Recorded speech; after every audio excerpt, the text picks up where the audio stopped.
The Manstein Plan, or Case German, Fall Gelb, also known as Operation Sichelschnitt, German, Sichelschnittplan, from the English term sickle cut, was the war plan of the German armed forces, German, Wehrmacht, during the Battle of France in 1940.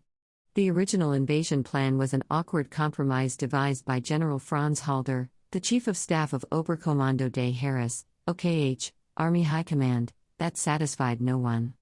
Documents with details of the plan fell into Belgian hands during the Mechelen incident on January 10, 1940, and the plan was revised several times, each giving more emphasis to an attack by Army Group A through the Ardennes, which progressively reduced the offensive by Army Group B through the Low Countries to a diversion.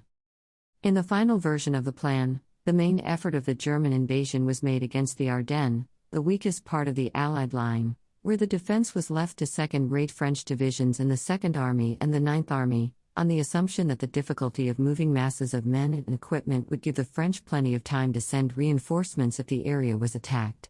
The 7th Army, which had been the most powerful part of the French strategic reserve, had been committed to a rush through Belgium to join with the Dutch army to the north, in the Breda variant of Plan D, the Allied deployment plan.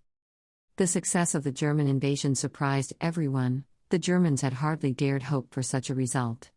Most generals had vehemently opposed the plan as being much too risky, even though supporting it had mainly done so out of desperation because the geostrategic position of Germany seemed so hopeless. Two of the most prominent were Hitler and Halder. Hitler had not liked Halder's original plans and had suggested many alternatives, some of them bearing a resemblance to the Manstein Plan, the closest being a proposal made by him on October 25, 1939. Soon, Nazi propaganda began to claim that the victory was a result of Hitler's military genius, Hitler said. After the war, Halder claimed he was the main instigator of the German plan, supporting this with the fact that he had begun to consider changing the main axis to Sedan as early as September 1939 and that Manstein's original proposal was too traditional.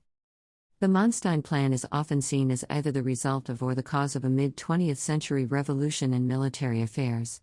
In the former hypothesis, expounded by J.F.C. Fuller and Basil Liddell Hart immediately after the events, the Manstein Plan is presented as a result of the evolution of German military thinking since the First World War by Hans von Zagt and Guderian, adopting the ideas of Fuller or Liddell Hart.